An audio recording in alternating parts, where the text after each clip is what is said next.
My name is Jeff Bowden. I am one of the coordinators of the Waverley Heritage Museum. We at the museum have created a snapshot depicting the history of the Waverley Volunteer Fire Department activities between 1955 and 2018. This DVD was created for current and past members to reflect on the contributions they have made to a grateful community. In 1955, three lifelong residents founded the Waverley Fire Department: Mr. A.T. Milligan, Mr. Harold Gladwin, and Mr. Lumar. They called a meeting to discuss ways to supply fire protection for Waverley. It was determined that a contribution of $5 per household would provide the initial funds. A meeting was held February 2nd, 1956 to elect the first officers. Mr. Lumar was elected as chief, deputy chief was Wes Hilchey, Mr. Charles Stewart and Mr. Martin Todd became the captains, and lieutenants were Mr. Roy Oakes and Mr. McTavish. The original method of contacting the firefighters was a fire siren set up on top of Milligan's supply store and later moved to Moyer's grocery store.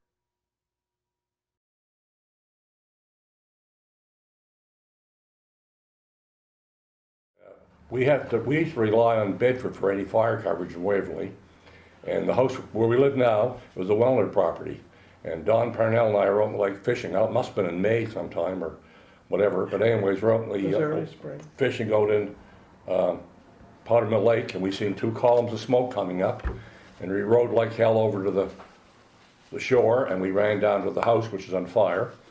And Mr. Wellner, the Wilsons lived up the far end of the road. We were neighbors of theirs, and the Millers and the Wellners. Very few people lived in the area, and at the time they carried out some of the furniture because there was a bunch of furniture laying on the front lawn. There was chairs and Chesterfield, and I remember the phone was even saved. They never saved the house, and it was then decided that the village of Waverley would require a fire department because of that fire, Mr. Wellner.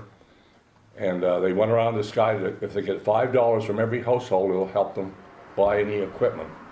And the piece of equipment they did buy was an ARP pumper, which ARP is a wartime pumper for when the planes dropped bombs on the houses, incendiary bombs.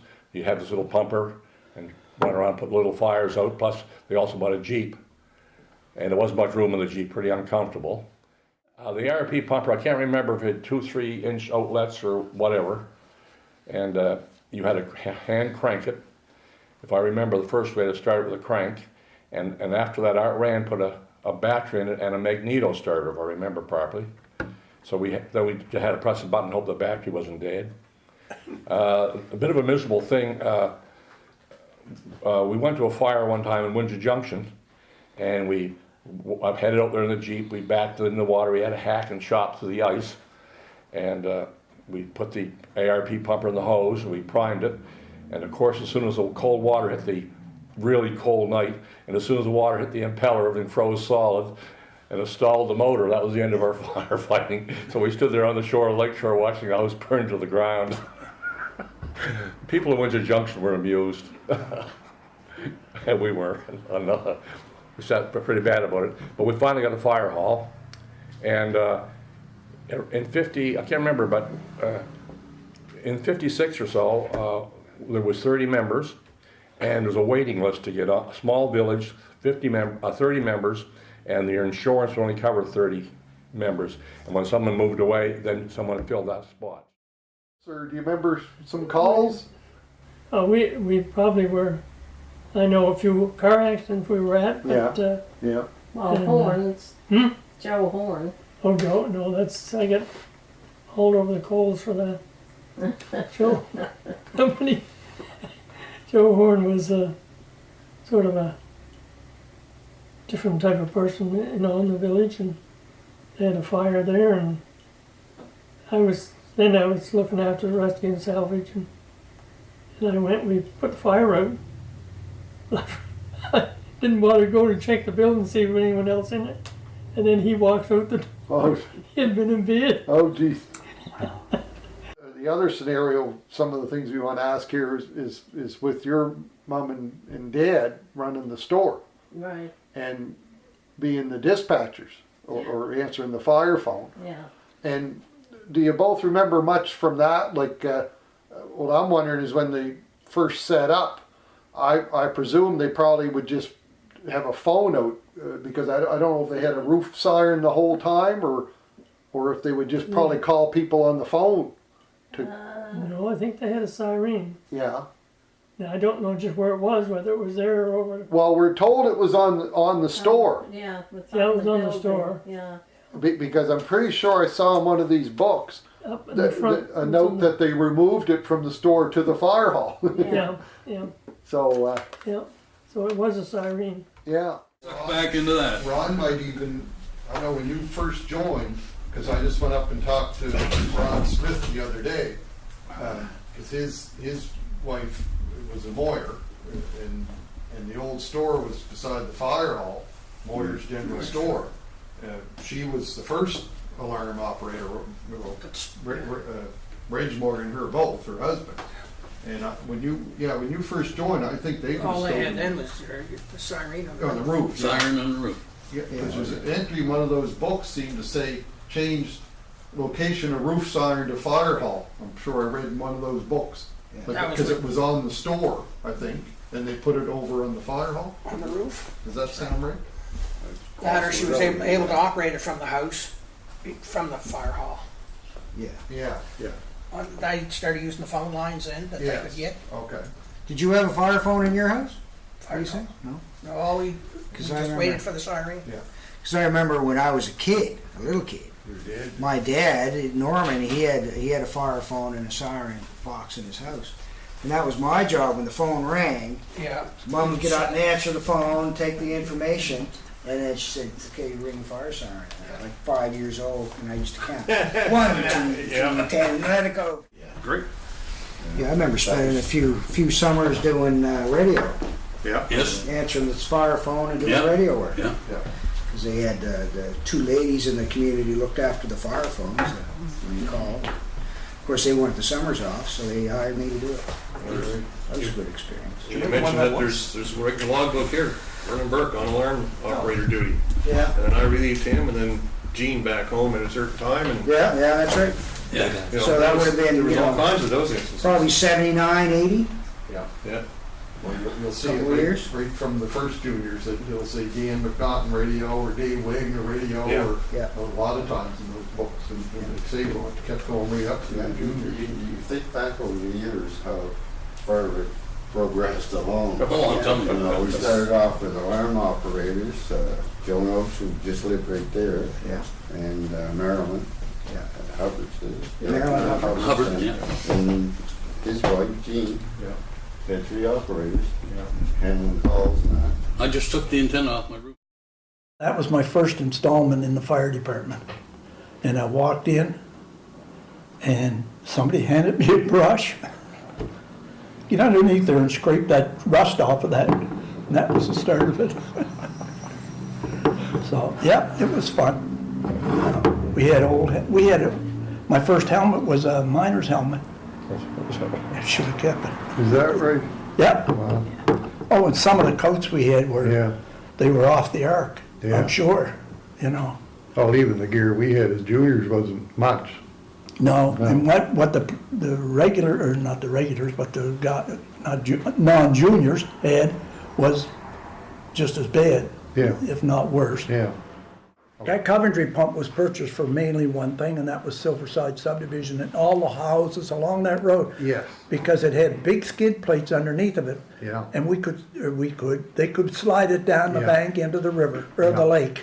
And the Yeah. lake run the whole length of our area. Yeah. Which Well- was a blessing. Well, we used it a few years after you guys Did you? were gone Did you? because it was the old Hendon house. And I was just captain the first time. I guess I was 19 or 20, whatever. Yeah. They made me a captain, and I was in charge of the call. And once we got, we had our load of water, or the number 1 up on the hill, and, Right. and had some water going. Then I finally Dawn and a few of them were showing up, and then And that's, I said, should get the portable pump down in the lake, because that's what we're gonna need, right? Because there wasn't really any tankers then. No. We just had Fall River would come in and give us some water, and that's only gonna last so long, so But no, that's that was a exactly what we did. four-cylinder Yeah, three. it was four zone. That was a four, and it was a powerful machine. They used them mostly during the Second World War in England. Yeah, they were made in Coventry, England. Yeah, Coventry, England, yeah.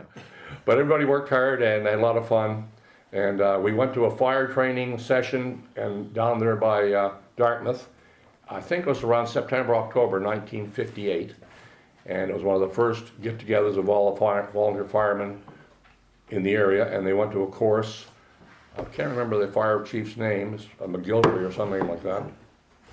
And he was a pretty impressive fireman. And he demonstrated how to put fires out, oil fires out, and all that type of thing. And he did things that we never realized was possible at the time. It's pretty common today, but he's a little ahead of his time. And we all got a lot of knowledge out of that meeting. We were all given certificates. There's one around here from my father, I think.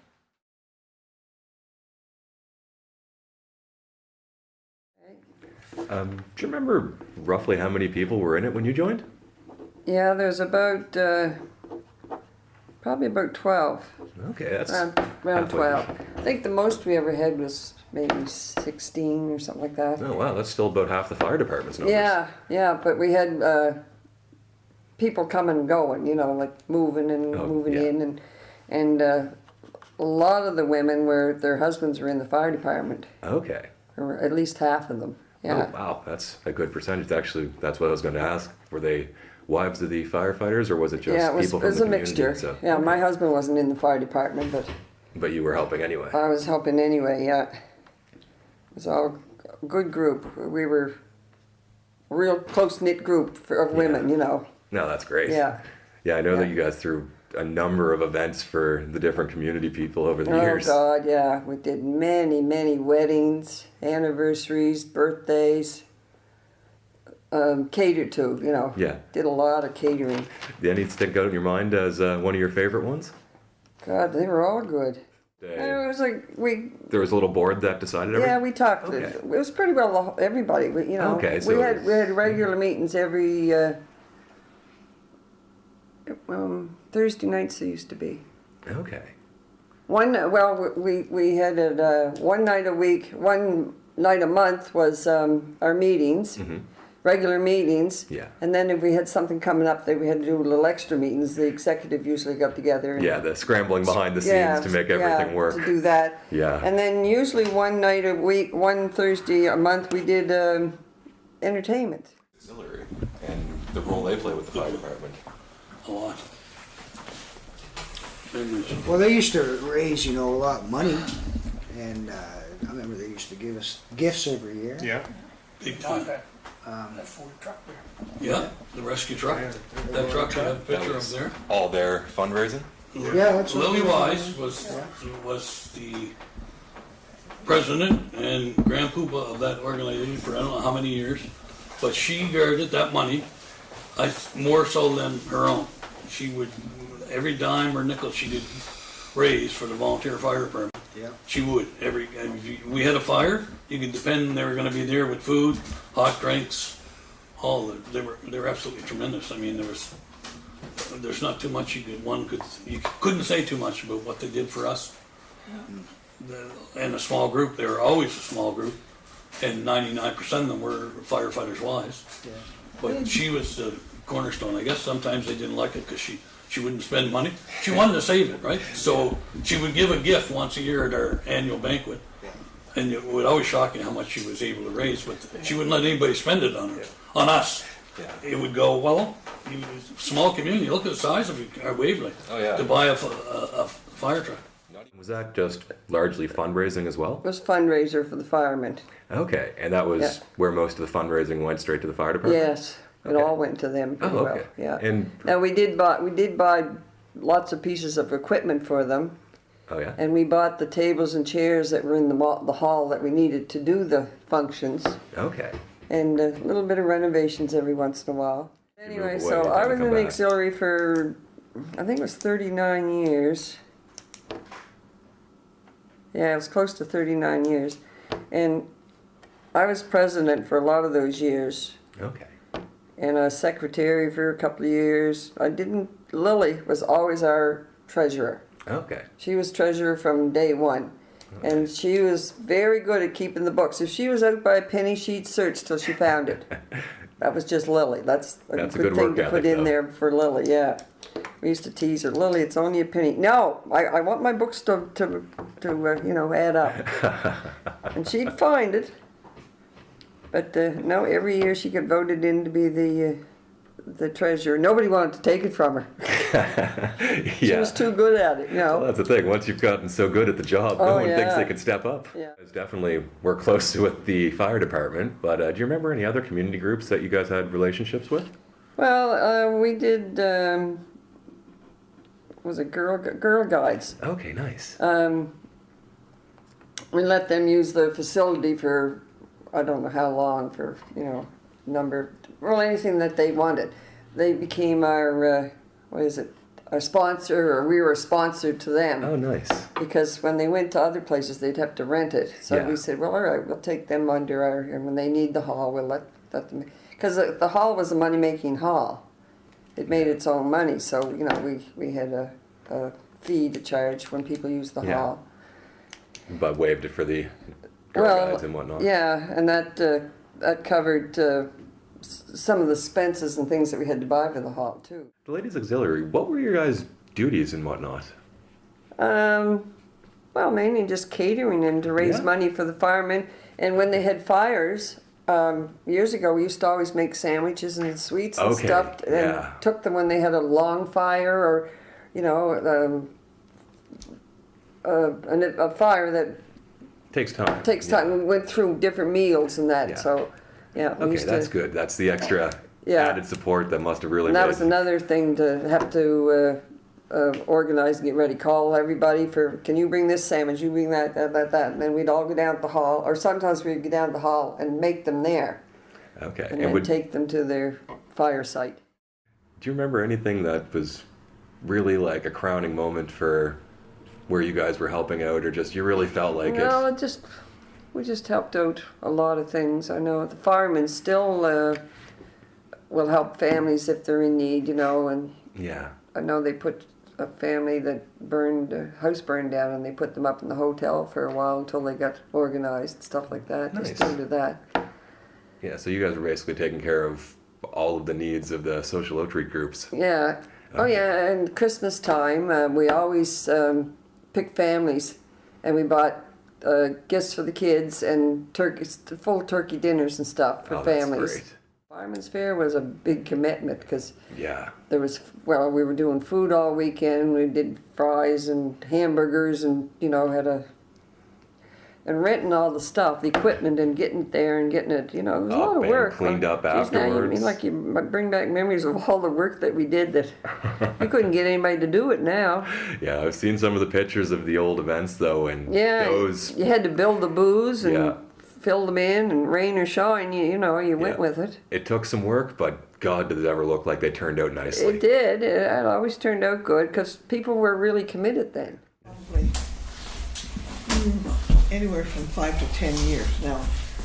Not always with the auxiliary, but in the, with the fire department, because Bob belonged to the fire department too. Yeah. Yes, so, anyway, after he joined and stuff, I joined the auxiliary. And I did go through the different phases of the auxiliary and ended up to be president. Because my mouth's too much. And then I started with, again, moving over to for a few years to do the big fair, which was not an easy chore, but it just worked out. I mean, you did what you had to because the community needed the fire department. Yes. Yeah. And everybody that worked there did the same thing. Yeah. They needed the fire department. Everybody worked hard at it.